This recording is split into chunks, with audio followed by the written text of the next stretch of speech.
अब हम पढ़ेंगे टाइप्स ऑफ फंक्शन। तो आपको 11th में कुछ टाइप्स ऑफ फंक्शन पढ़ने हैं, सभी तो नहीं पढ़ने लेकिन कुछ स्पेशल टाइप्स ऑफ फंक्शन आपको पढ़ने हैं। तो आपकी एनसीईआरटी में जो फंक्शंस हैं उनके अलावा भी मैं आपको लॉगरिथम फंक्शन और एक्सपोनेंशियल फंक्शन एक्स्ट्रा में कराऊंगा। तो हम शुरुआत करते हैं सबसे पहले फंक्शन से। यहां पे आप पढ़ने जा रहे हो टाइप्स ऑफ फंक्शन।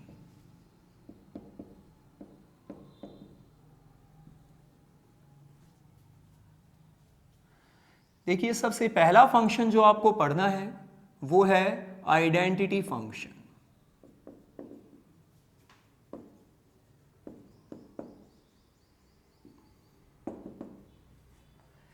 तो क्या होता है ये आइडेंटिटी फंक्शन? वो फंक्शन जो ऐसे डिफाइन हो, F X is equal to X, where fx is defined for all x belong to real number। तो वो फंक्शन जो इस तरीके से डिफाइन हो कि fx is equal to x, जहां पे fx डिफाइन है सभी x के लिए जहां पे x किससे बिलोंग करते हैं, रियल नंबर, यानी fx डिफाइन है किसी भी रियल नंबर, सभी रियल नंबर्स के लिए। मतलब यहां पे आप जो भी इनपुट करोगे वो इनपुट क्या होना चाहिए, रियल नंबर होना चाहिए। अब देखिए अगर यहां पे आप 0 इनपुट करते हो तो आपको आउटपुट में भी क्या मिलेगा, 0। अगर आप 1 इनपुट करते हो तो आपको 1 मिल जाएगा। अगर आप 1.1 करते हो तो आपको 1.1 मिल जाएगा। अगर -2 करते हो तो आपको -2 मिल जाएगा।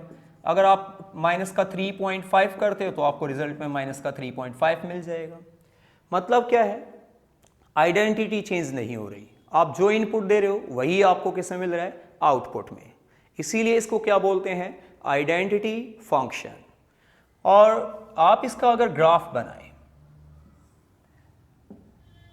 देखिए ग्राफ बहुत इंपॉर्टेंट है फंक्शन एंड रिलेशन के लिए, क्योंकि ग्राफ बहुत इजी कर देते हैं किसी भी फंक्शन की डोमेन या रेंज को समझना, उसको कैलकुलेट करना।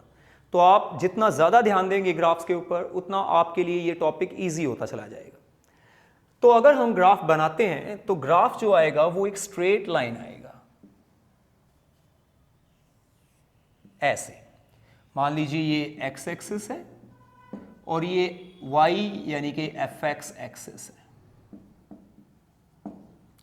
तो देखिए अगर आपने x1 इनपुट किया तो आपको आउटपुट भी 1 मिल रहा है, 2 किया तो आपको आउटपुट भी 2 मिलेगा, 3 किया तो आपको आउटपुट भी 3 मिलेगा, -1 करा तो आउटपुट भी -1, x आपने -2 करा तो y भी आपको -2 मिल रहा है, आपने x -3 करा तो y भी आपको -3 मिल रहा है, और अगर आप x 0 पुट करते हैं तो आउटपुट भी क्या है, 0 है।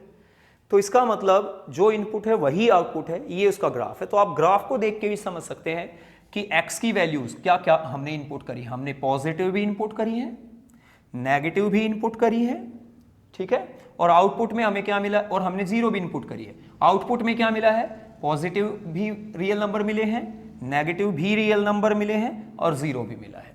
तो आप ग्राफ से ही समझ सकते हैं कि डोमेन क्या है, रेंज क्या है। तो यहां पे आप बता सकते हैं कि जो डोमेन है वो है सेट ऑफ रियल नंबर, क्योंकि आपने x प्लस के रियल नंबर भी इनपुट किए हैं, माइनस के भी किए हैं, 0 भी किया है, और रेंज जो आपको मिल रही है वो भी क्या है, सेट ऑफ रियल नंबर। अब दूसरा फंक्शन है कांस्टेंट फंक्शन।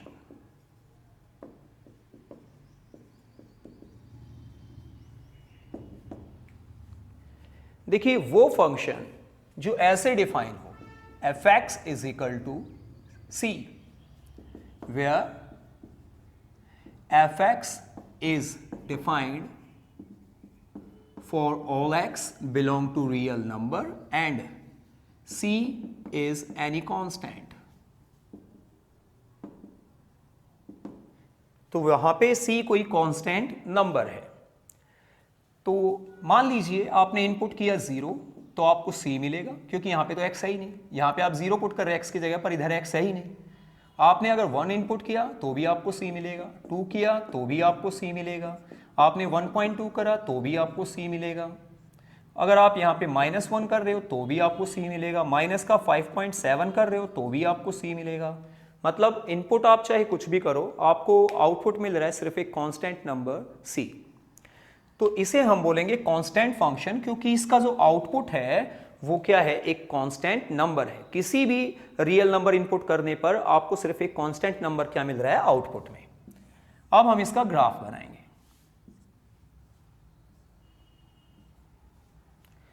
देखिए मान लीजिए यहां पे जो ये वैल्यू है y की वो c है, तो ये है आपका y एक्सिस, या आप इसे बोल सकते हैं fx एक्सिस,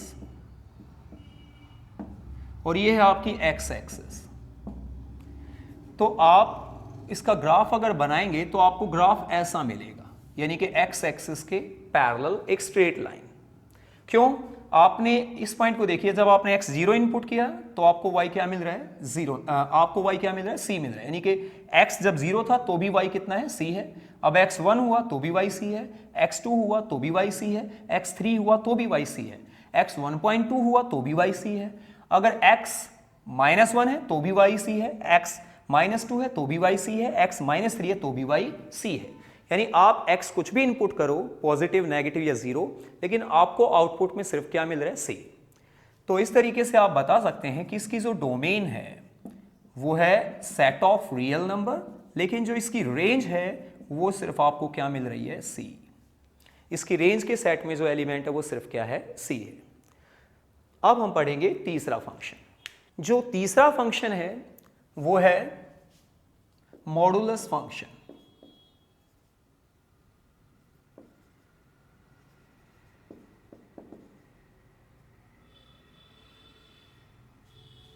देखिए क्या होता है मॉडुलस फंक्शन, वो फंक्शन जो ऐसे डिफाइन होता है, fx is equal to mod x, ये मोड का साइन है, तो मोड x, क्या पढ़ेंगे इसको, मोड x, जहां पे where fx is defined for all x belong to real number. तो ऐसे फंक्शन को हम मॉडुलस फंक्शन कहते हैं। अब इसका मतलब क्या है, ये जो मोड का साइन होता है ये क्या करता है, हर वैल्यू को पॉजिटिव कर देता है। मतलब अगर आप यहां पे 0 इनपुट करोगे तो 0 का मोड क्या होगा, 0।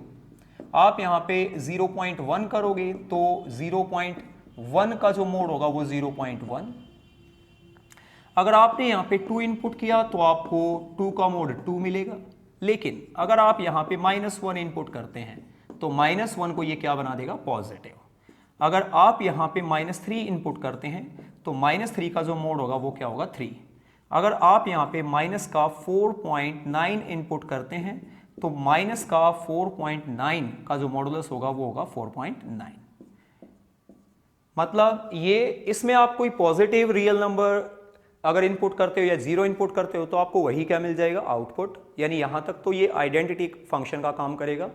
लेकिन जैसे ही आप कोई नेगेटिव नंबर इसमें इनपुट करते हो तो ये उसको क्या कर देगा, पॉजिटिव कर देगा। तो ये काम है मॉडुलस फंक्शन का। तो आप इसे इस तरीके से भी डिफाइन कर सकते हो कि fx इज इक्वल टू, कि ये फंक्शन आपको x देगा कब, जब x बिलोंग करता है पॉजिटिव रियल नंबर से। If x belongs to positive real number. और आपको देगा 0 कब, जब x इज इक्वल टू 0 है। और आपको देगा -x कब, जब x हमारा क्या है, नेगेटिव रियल नंबर। अब देखिए कैसे, आपने यहां पे कोई नेगेटिव रियल नंबर इनपुट किया, मान लो आपने इनपुट किया -5, तो ये आपको रिजल्ट में देने वाला है -x। तो -x आपने क्या इनपुट किया, -5, तो आपको माइनस माइनस क्या मिलेगा, +5। यानी नेगेटिव नंबर को क्या कर देगा, पॉजिटिव कर देगा। तो आप इसको शॉर्ट में ऐसा भी कर सकते हैं कि आपको ये x देगा, अगर x हमारा, x जो है ना वो हमारा 0 या उससे बड़ा है, और ये हमें -x देगा अगर x हमारा क्या है, 0 से छोटा है। तो आप ऐसे भी इस फंक्शन को समझ सकते हैं। अब हम इसका ग्राफ देखेंगे। देखिए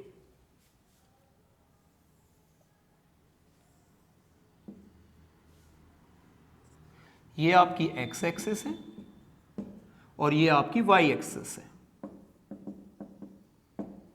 तो इसका जो ग्राफ होगा वो V शेप में होगा, ऐसा।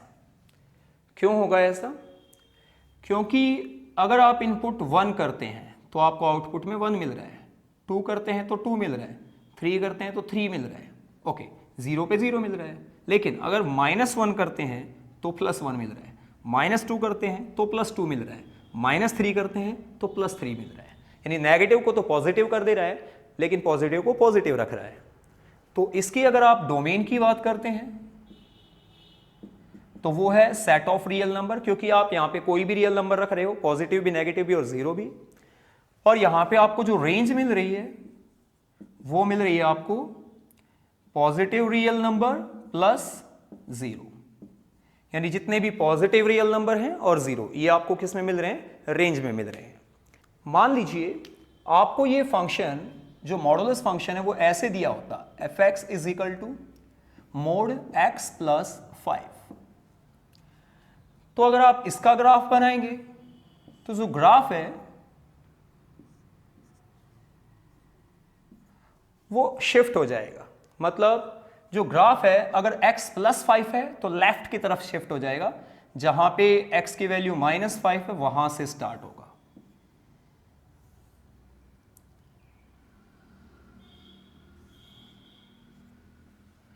और यहां पे 5 होगी वैल्यू।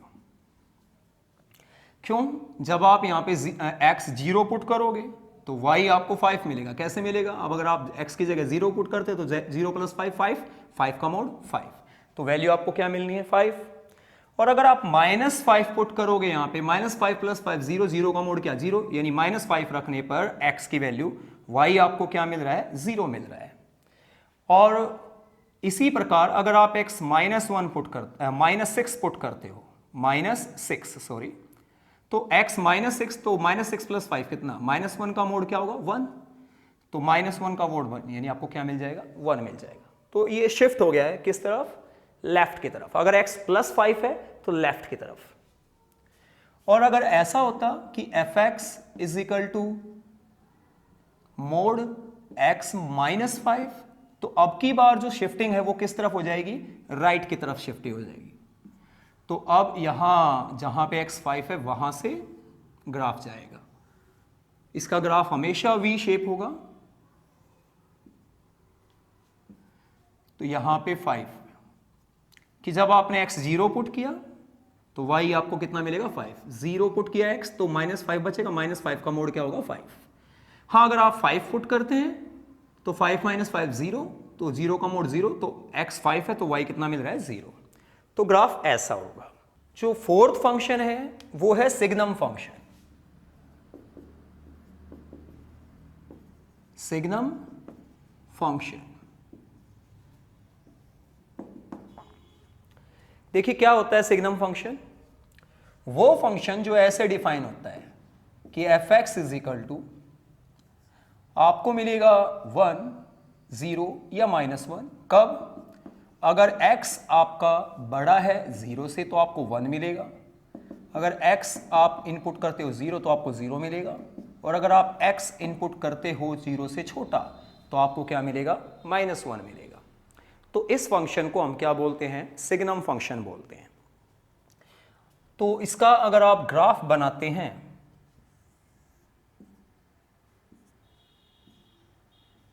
ये x एक्सिस, ये y एक्सिस, यानी y यानी कि f(x) एक्सिस।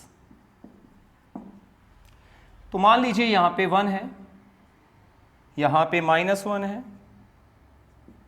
और यहां 0। अगर आप x 0 से बड़ा कुछ भी पुट करते हो, यानी 0 नहीं, 0 से बड़ा कुछ भी, तो आपको फंक्शन की वैल्यू क्या मिलेगी, 1 मिलेगी। इसका मतलब आप x 0 पुट नहीं कर रहे, यहां पे मैंने ब्लैंक छोड़ दिया है। हाँ, 0 से बड़ा कुछ भी पुट करोगे तो x 1 है तो भी y1, 2 है तो भी y1, 3 है तो भी y1, 4 है तो भी y1, यानी आपको 1 ही मिलेगा। x 0 से बड़ी कोई भी वैल्यू पुट करने पर आपको रिजल्ट में 1 ही मिलेगा।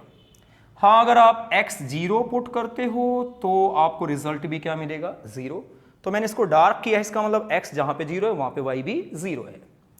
और अगर आप x 0 ना पुट करके 0 से छोटा यानी नेगेटिव नंबर कुछ भी पुट करते हो तो देखिए आपको क्या मिलेगा, -1 मिलेगा। जब x -1 है तो y -1, x माइनस 2 है तो y माइनस 1, x माइनस 3 है तो भी y माइनस 1, x माइनस 4 है तो भी y माइनस 1, यानी कि x 0 से छोटा कुछ भी रखने पर आपको आउटपुट में सिर्फ क्या मिलेगा, -1 मिलेगा।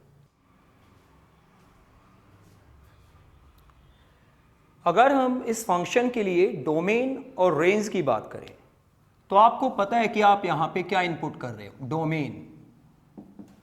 तो डोमेन हमने सिर्फ क्या इनपुट, डोमेन में हमने क्या इनपुट किया है, 0 से बड़ा भी x की वैल्यू पुट की है, 0 भी की है, 0 से छोटी भी की है। इसका मतलब आप यहां पे कोई भी रियल नंबर क्या कर सकते हो, इनपुट। और रेंज में आपको क्या मिल रहा है, रेंज में आपको सिर्फ मिल रहा है -1, 0 और 1। तो ये क्या है, इसकी रेंज है। आप सिग्नम फंक्शन को इस तरीके से भी डिफाइन कर सकते हैं, fx is equal to mod x divided by x if x not equal to 0 और 0 if x is equal to 0। कि जो ये फंक्शन है वो काम करेगा mod x बाय x का कब, जब आप x 0 की जगह कुछ और रख रहे हो, यानी x 0 नहीं है, उसके अलावा चाहे कुछ भी है, पॉजिटिव नेगेटिव कोई भी वैल्यू है, तब तो फंक्शन इसका काम करेगा। और अगर x 0 है तो इसका काम करेगा। चलिए चेक कर लेते हैं। मान लीजिए अगर हम x की जगह पुट करते हैं 5, इसका मतलब आप x की जो वैल्यू पुट कर रहे हो वो 0 से बड़ी पुट कर रहे हो, तो सिग्नम फंक्शन की डेफिनेशन के अकॉर्डिंग आपको क्या मिलना चाहिए, 1 मिलना चाहिए। चलिए चेक कर लेते हैं। तो अगर आप x 5 रख रहे हो, इसका मतलब x 0 नहीं रख रहे, तो फंक्शन क्या होगा, ये होगा, तब fx इसका काम करेगा। इसका मतलब अगर आप x 5 रख रहे हो तो फंक्शन काम करेगा इसका। तो x की जगह 5 का मोड क्या होता है 5, और ये डिवाइडेड बाय 5 कितना आएगा 1। इसका मतलब आप x की वैल्यू 0 से बड़ी कुछ रख रहे हो तो आपको क्या मिल रहा है, 1 मिल रहा है। अब मान लीजिए हम x पुट करते हैं -5, तो अगर हम x -5 पुट करेंगे तो फंक्शन किसका काम करेगा, देखिए अगर x 0 नहीं है ना तो फंक्शन इसका काम करेगा। इसका मतलब mod x बाय x, तो mod 5 डिवाइडेड बाय -5, क्योंकि x हमने क्या रखा है -5, तो ये हो गया -5 का मोड क्या होता है 5, यानी पॉजिटिव कर देगा। और ये इसका ये -5 और यहाँ पे हमें मिल रहा है -1। इसका मतलब अगर आप x की वैल्यू 0 से छोटी रख रहे हो, अगर 0 से छोटी आप x की वैल्यू रख रहे हो तो आपको क्या मिल रहा है -1, और अगर आप x एग्जैक्टली 0 रखते हो तो आपको फंक्शन क्या दे रहा है 0। और यही थी सिग्नम फंक्शन की डेफिनेशन कि अगर आप x की वैल्यू 0 से बड़ी रखोगे तो आपको 1 मिलेगा, अगर आप x की वैल्यू 0 रखोगे तो आपको 0 मिलेगा, और 0 से छोटी रखोगे तो आपको -1 मिलेगा। तो अब आप सिग्नम फंक्शन को ऐसे भी डिफाइन कर सकते हो, आप लिख सकते हैं fx is equal to x by mod x if x not equal to 0 और 0 if x is equal to 0। तो आप ऐसे करके भी बता सकते हो, मतलब जरूरी नहीं है कि mod x बाय x लिखें, आप x बाय mod x भी लिख सकते हो, दोनों सेम चीजें हैं। तो आप इस तरीके से सिग्नम फंक्शन को क्या कर सकते हो, डिफाइन कर सकते हो। देखिए सिग्नम फंक्शन को हम SGN फंक्शन भी बोलते हैं, क्योंकि इसका नाम सिग्नम फंक्शन है इसलिए इसको बोल दिया जाता है SGN फंक्शन। और आप क्या कर सकते हैं, ये जो आप लिख रहे हैं fx इज इक्वल टू फिर फंक्शन की डेफिनेशन, तो आप इस fx की जगह लिख सकते हो SGNX और फिर फंक्शन की definition mod x divided by x if x not equal to 0 और 0 if x is equal to 0, या फिर वो डेफिनेशन जो आपको थोड़ी देर पहले लिखवाई गई थी बिल्कुल स्टार्टिंग में टॉपिक के, तो आप ऐसा लिख सकते हैं SGNX इज इक्वल टू, ये काम करे, ये हमें वैल्यू देगा 1 इफ x बड़ा है 0 से, ये देगा 0 इफ x 0 है, और ये देगा -1 इफ x हमारा क्या है 0 से छोटा है। तो इस तरीके से हम सिग्नम फंक्शन को रिप्रेजेंट कर सकते हैं। अब हम अगला फंक्शन पढ़ेंगे। जो अगला फंक्शन है वो है greatest integer function. Greatest integer function.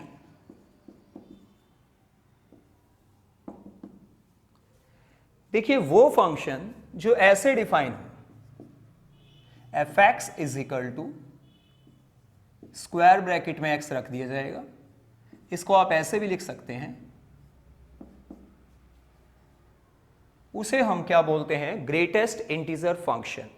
आप ग्रेटेस्ट इंटीजर फंक्शन को ही फ्लोर फंक्शन भी कहते हैं, फ्लोर फंक्शन।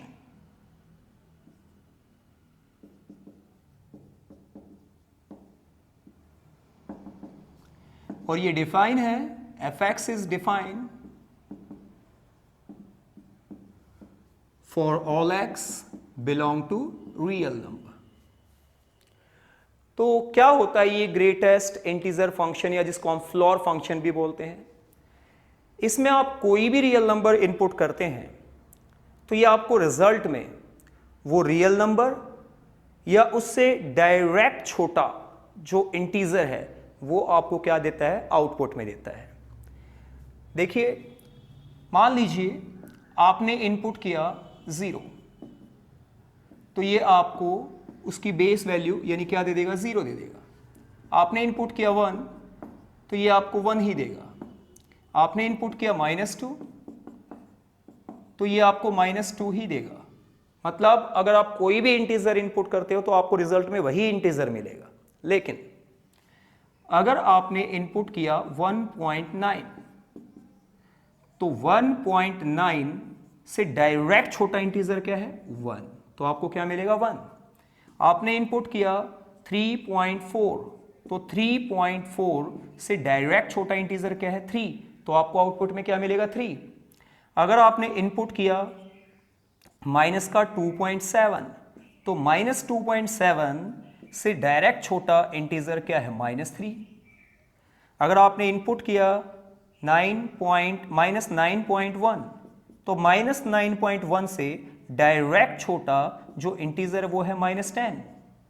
तो ये आपको डायरेक्ट छोटी इंटीजर आपको क्या देता है, रिजल्ट में देता है। इंटीजर पे आपको इंटीजर ही मिलेगा, लेकिन अगर आप कोई फ्रैक्शन नंबर रखते हैं तो आपको डायरेक्ट छोटा क्या मिलेगा, इंटीजर मिलेगा। तो इसको बोलते हैं ग्रेटेस्ट इंटीजर फंक्शन या फ्लोर फंक्शन। फ्लोर मतलब बेस वैल्यू देता है, डायरेक्ट छोटा इंटीजर। अगर आप इस फंक्शन का ग्राफ बनाते हैं तो देखिए ग्राफ कैसे बनेगा। ये है y एक्सिस और ये है x एक्सिस। यहाँ पे 1, 2, 3, यहाँ पे -1, -2, -3, ये है x एक्सिस।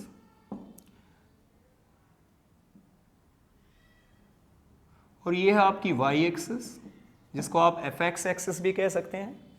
यहाँ पे 1, 2, 3, यहाँ पे -1, -2, -3।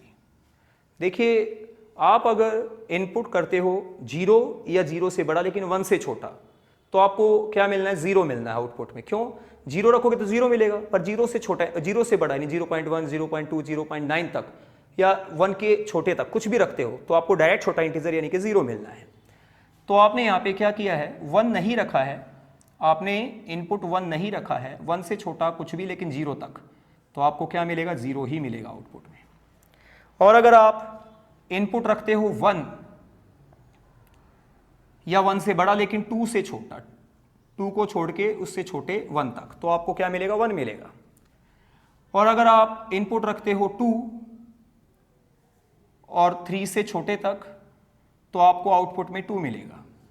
ऐसे ही अगर आप इनपुट 0 नहीं रख रहे लेकिन 0 से छोटा लेकिन -1 तक कुछ भी रख रहे हो, तो आपको क्या मिलेगा, -1 मिलेगा। अगर आप इनपुट -1 नहीं रख रहे और -2 तक आप कुछ भी रख रहे हो, तो आपको क्या मिलेगा, -2 ही मिलेगा। अगर आप इनपुट -2 नहीं रख रहे और उससे छोटा -3 तक आप कुछ भी रख रहे हैं, तो आपको वही मिलेगा। तो ये है ग्रेटेस्ट इंटीजर फंक्शन का ग्राफ, जो आउटपुट में आपको सिर्फ क्या दे रहा है, इंटीजर। तो यहां पे अगर हम इसकी डोमेन की बात करें तो इसकी डोमेन है कोई भी रियल नंबर, यानी हम यहां पे इनपुट में कोई भी रियल नंबर रख पा रहे हैं, और ऐसा करने पर जो हमें रेंज मिल रही है वो सिर्फ हमें क्या मिल रहे हैं, इंटीजर, सेट ऑफ इंटीजर्स। तो ये है ग्रेटेस्ट इंटीजर फंक्शन। बिल्कुल इसी प्रकार होता है स्मॉलेस्ट इंटीजर फंक्शन। देखिए कैसे होता है। तो जो स्मॉलेस्ट इंटीजर फंक्शन है, स्मॉलेस्ट इंटीजर फंक्शन जिसको आप सीलिंग फंक्शन भी कहते हैं, सीलिंग फंक्शन, तो वो क्या है?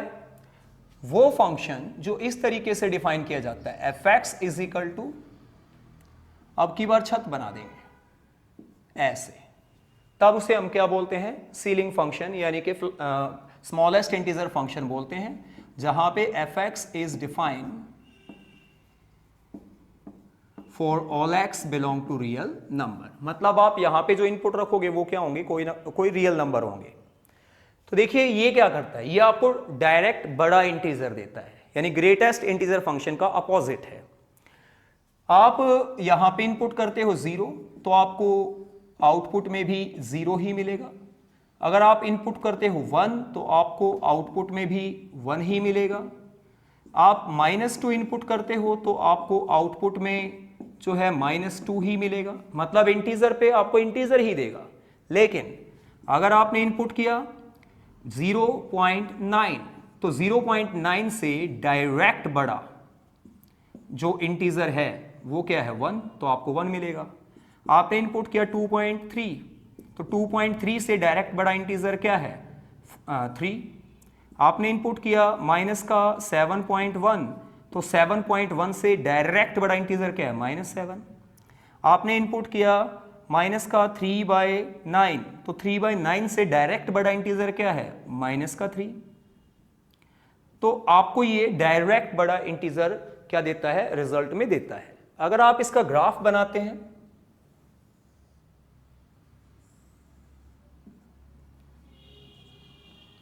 ये यहां पे 1 है, ये 2, ये 3 और ये आपकी है एक्स एक्सिस।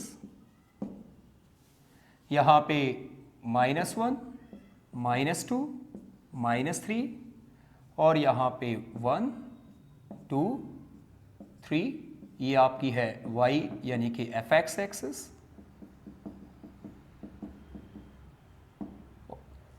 और यहां पे है -1, -2, -3।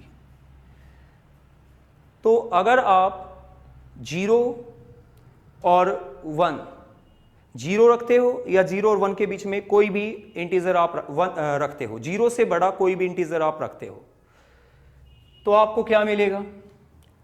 आपने 0 रखा तो आपको 0 ही मिलेगा। लेकिन 0 से बड़ा आप कुछ भी रखते हैं 1 से छोटे तक तो आपको 1 ही मिलना है। तो आप यहां पे 0 पुट नहीं कर रहे, 0 से बड़ा कुछ भी रख रहे हो 1 तक, तो आपको रिजल्ट में भी क्या मिल रहा है? 1 मिल रहा है। अगर आप 1 पुट नहीं कर रहे पर 1 से बड़ा कुछ भी पुट कर रहे हो 2 तक, तो आपको 2 ही मिलेगा। पर आप यहाँ पे 2 पुट नहीं कर रहे लेकिन 2 से बड़ा 3 तक कुछ भी पुट करोगे तो आपको क्या मिलेगा? 3 मिलेगा। तो यहाँ पे अगर आप 0 पुट करो या फिर 0 से छोटा -1 तक कुछ भी पुट करो, आप बस -1 पुट मत करना, तो आपको क्या मिलेगा? 0 मिलेगा। आप अगर यहाँ पे पुट नहीं कर रहे -2 लेकिन -2 से बड़ा कुछ भी आप पुट कर रहे हैं 1 तक, तो आपको -1 मिलेगा। तो यहाँ पे अगर आप पुट कर रहे हैं -2 या -2 से छोटा, मतलब आप -3 पुट नहीं कर रहे, -3 से बड़ा कुछ भी -2 तक, तो आपको क्या मिलेगा? -2 मिलेगा। तो ये इसका ग्राफ है। तो ये है स्मॉलेस्ट इंटीजर फंक्शन जिसको आप बोल देते हैं सीलिंग फंक्शन। जो नेक्स्ट फंक्शन है वो है पॉलिनोमियल फंक्शन। देखिए पॉलिनोमियल फंक्शन,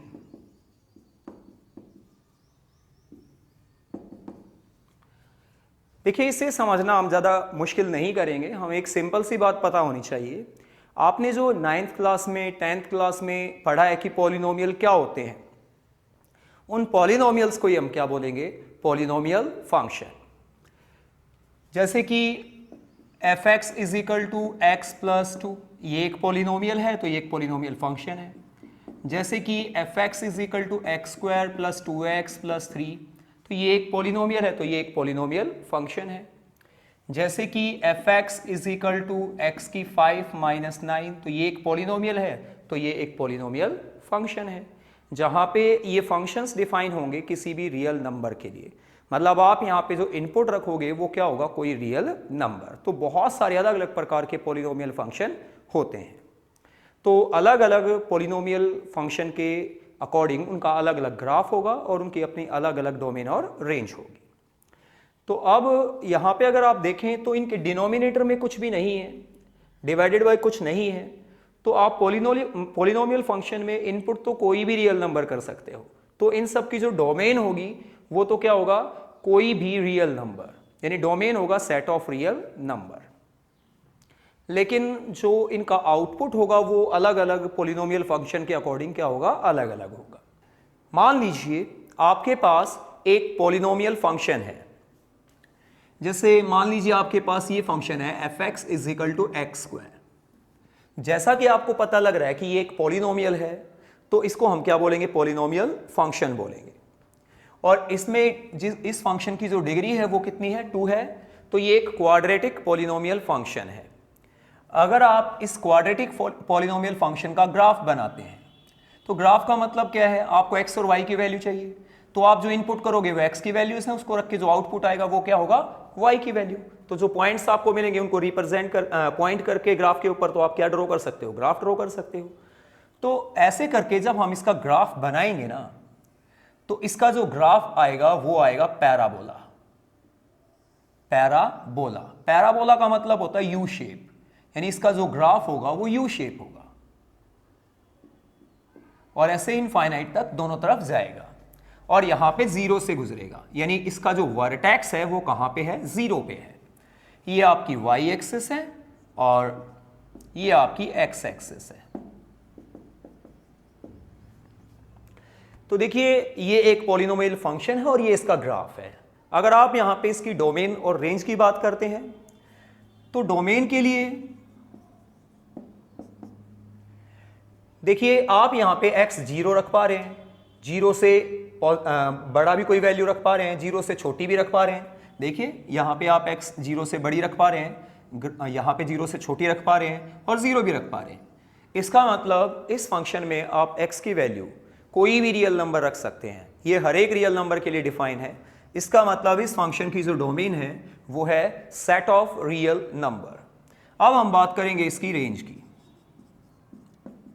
तो जैसा कि आपको ग्राफ में दिखाई दे रहा है, आप ग्राफ से ही समझ सकते हैं कि इसकी रेंज क्या है, क्योंकि ग्राफ नीचे नहीं आया है, एक्स एक्सिस से नीचे नहीं आया है, y की वैल्यू पॉजिटिव ही रही है, फंक्शन की जो वैल्यूज हैं वो पॉजिटिव ही रही हैं और हाँ एक 0 रही है। इसका मतलब जो रेंज होगी उसमें हमें 0 मिल सकता है या 0 से बड़ी कोई वैल्यू इनफाइनाइट तक, क्योंकि ये ग्राफ कहां तक जाता है, इनफाइनाइट तक। तो जो रेंज है वो होगी ऑल पॉजिटिव इंटीजर्स या set of positive integers including 0। आप इसे ऐसे भी लिख सकते हैं, इसमें 0 भी शामिल है तो मैंने स्क्वायर ब्रैकेट लगाया है और कहां तक है, इनफाइनाइट तक है, पॉजिटिव इनफाइनाइट तक। और इनफाइनाइट को हम नहीं कर सकते क्लोज, तो यहां पे ऐसा ब्रैकेट लगेगा। तो 0 से लेके कहां तक, इनफाइनाइट तक। ये इस फंक्शन की क्या है, रेंज है। आप एक और एग्जांपल ले सकते हैं। मान लीजिए आपके पास एक फंक्शन है और ये फंक्शन है 2x + 1। जैसा कि आप देख पा रहे हैं कि ये एक पॉलिनोमियल है, तो इसलिए हम इसको बोलेंगे पॉलिनोमियल फंक्शन। और इस पॉलिनोमियल की जो डिग्री है वो 1 है, इसलिए हम इसको बोलेंगे लीनियर पॉलिनोमियल फंक्शन। अब अगर हम इसका ग्राफ बनाते हैं तो हमें पता है कि एक लीनियर पॉलिनोमियल का ग्राफ हमेशा क्या आता है, स्ट्रेट लाइन आता है। जो लीनियर पॉलिनोमियल होता है उसका ग्राफ हमेशा क्या होगा, स्ट्रेट लाइन। तो ये आपकी y एक्सिस, ये x एक्सिस, यहां पे 1 2 3, यहां पे 1 2 3, यहां पे -1 -2 -3 और -1 -2 -3। देखिए जब हम इसका ग्राफ बनाएंगे हमें पता है कि इसका ग्राफ स्ट्रेट लाइन आएगा, तो हम कोई भी 2 पॉइंट ले लेते हैं इसके ग्राफ पे, उनको मिला के हमें क्या मिल जाएगी, स्ट्रेट लाइन मिल जाएगी। तो पहला पॉइंट तो ये हो जाएगा, अगर मैं x 0 पुट करता हूं तो y मुझे कितना मिलेगा, 0 + 1 1 मिलेगा। तो जब x 0 तो y 1, एक पॉइंट तो ये हो गया। और अगर मैं x पुट करता हूं -1, तो अगर मैंने x -1 पुट किया, -1 × 2 -2 + 1 -1, तो अगर x -1 है तो y भी -1, तो दूसरा पॉइंट हमें ये मिल जाता है। अब इन दोनों पॉइंट्स को मिला के हमें एक स्ट्रेट लाइन मिल जाएगी। तो ये इस पॉलिनोमियल फंक्शन का क्या हो गया, ग्राफ हो गया। अब हम चेक करेंगे डोमेन एंड रेंज।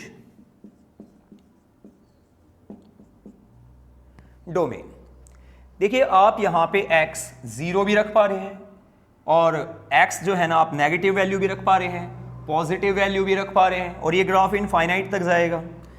तो इसका मतलब आप जो है ना x कोई भी पॉजिटिव नंबर या कोई भी नेगेटिव नंबर या 0 भी रख सकते हैं।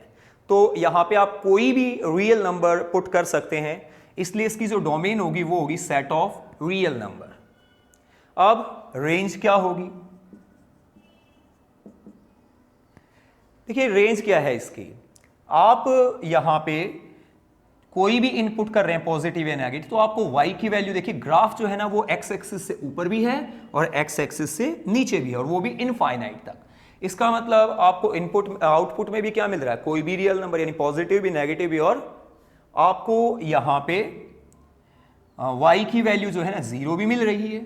इसका मतलब कोई भी रियल नंबर, तो इसका जो रेंज होगी वो होगी सेट ऑफ रियल नंबर। अब हम डिस्कस करेंगे रैशनल फंक्शन।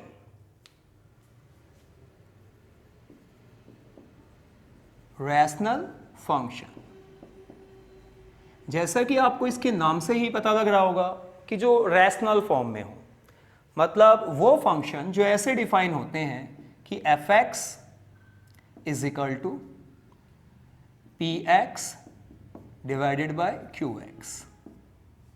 जो p बाई क्यू की फॉर्म में फंक्शन होते हैं उनको हम क्या बोलते हैं, रैशनल फंक्शन बोलते हैं, जहां पे where f(x) is defined for all x belong to real number which satisfy the condition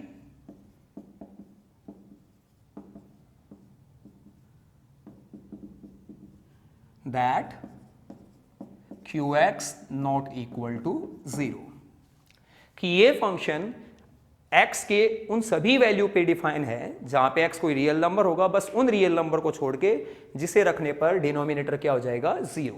क्योंकि अगर डिनोमिनेटर 0 हो गया तो समथिंग डिवाइडेड बाय 0 क्या हो जाएगा, नॉट डिफाइंड, और फिर ये जो फंक्शन है वो रियल फंक्शन नहीं रहेगा, और हमें तो सिर्फ क्या पढ़ने हैं, रियल फंक्शन। इसका मतलब हम यहाँ पे x की वो वैल्यू पुट नहीं कर सकते, वो रियल नंबर पुट नहीं कर सकते जिसे रखने पर डिनोमिनेटर क्या हो जाए, 0। एक एग्जाम्पल से देखेंगे हम इसको। मान लीजिए आपको दिया है f(x) is equal to x plus 2 divided by x minus 2, और आपको बोला जाए कि इस फंक्शन की डोमेन आपको फाइंड आउट करनी है। तो हमें पता है कि हम यहाँ पे x की जगह कोई भी रियल नंबर रख सकते हैं, बस सिर्फ उन रियल नंबर को छोड़ के जिसे रखने पर डिनोमिनेटर क्या हो जाए, 0। तो आप बोलोगे f(x) assumes real values for all x belong to real number which satisfy the condition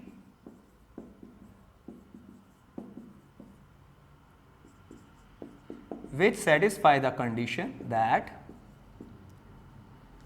x minus 2 not equal to 0, कि x minus 2 क्या नहीं होना चाहिए, 0 नहीं होना चाहिए।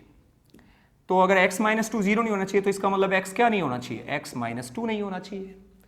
तो इसका मतलब जो डोमेन होगी वो होगी कोई भी रियल नंबर, सिर्फ किसको छोड़ के, -2 को छोड़ के। आप यहाँ पे सॉरी उधर जाके प्लस हो जाएगा, तो +2 नहीं होना चाहिए। तो यहाँ पे जो रेंज डोमेन होगी वो क्या होगी, कोई भी रियल नंबर होगा सिर्फ 2 को छोड़ के, क्योंकि अगर आप यहाँ पे x की जगह 2 रखते हो तो डिनोमिनेटर में 0 हो जाएगा, फिर ये फंक्शन रियल नहीं रहेगा। इसलिए आप यहाँ पे कोई भी रियल नंबर आप इसमें पुट कर सकते हो, उसे रखने पर आपको रियल वैल्यू ही मिलेगी, सिर्फ किसको, 2 को छोड़ के। तो इसकी डोमेन ये है। तो इस तरह का क्वेश्चन आप लोगों को एग्जाम में पूछ लिया जाता है 2 मार्क्स में, और ये आपकी मिसलेनियस एक्सरसाइज में भी एक ऐसा क्वेश्चन है। देखिए कैसे सॉल्व करना है उसको। मान लीजिए आपको बोला जाए कि आपके पास एक फंक्शन है f(x) और वो है x² plus 4x plus 12 divided by x² minus 2x minus 8।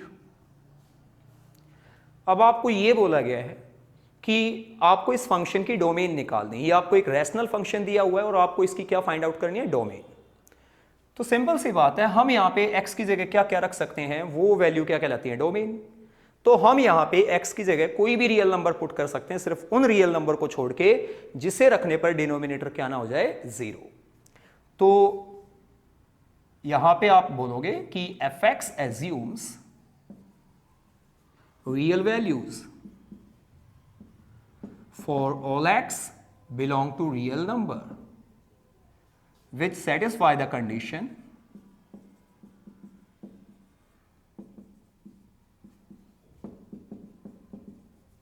that कि जो डिनोमिनेटर है यानी x square minus 2x minus 8 वो नहीं होना चाहिए क्या, 0। तो अब आप यहां से x की वो वैल्यूज निकाल लोगे जिसपे जो ये डिनोमिनेटर है वो क्या हो सकता है, 0 हो सकता है। तो आप देखिए, आप इसे सॉल्व करेंगे तो ये होगा एक्स स्क्वायर माइनस का 4x plus 2x minus 8 is equal to 0। आप यहां देखिए, ये हो गया x माइनस 4 और x plus 2 is equal to 0। तो यहां से आपको यहां से आपको x मिलेगा 4 और माइनस 2। इसका मतलब x क्या नहीं होना चाहिए, 4 और माइनस का 2 नहीं होना चाहिए, क्योंकि यहां पे आप x की जगह 4 रखोगे तो 4 4 से 16, 4 2 से 8 माइनस 8 और माइनस 8 माइनस 16 प्लस 16 क्या हो जाएगा, 0। और ऐसे ही माइनस 2 रखने पर भी ये क्या हो जाएगा, 0। देयरफॉर जो डोमेन होगी वो क्या होगी, कोई भी रियल नंबर आप रख सकते हैं, सिर्फ किसको छोड़ के, 4 और माइनस 2 को छोड़ के। तो ये इस फंक्शन की क्या है, डोमेन है। तो इस तरह के क्वेश्चन आपकी मिसलेनियस एक्सरसाइज में दिए हुए हैं।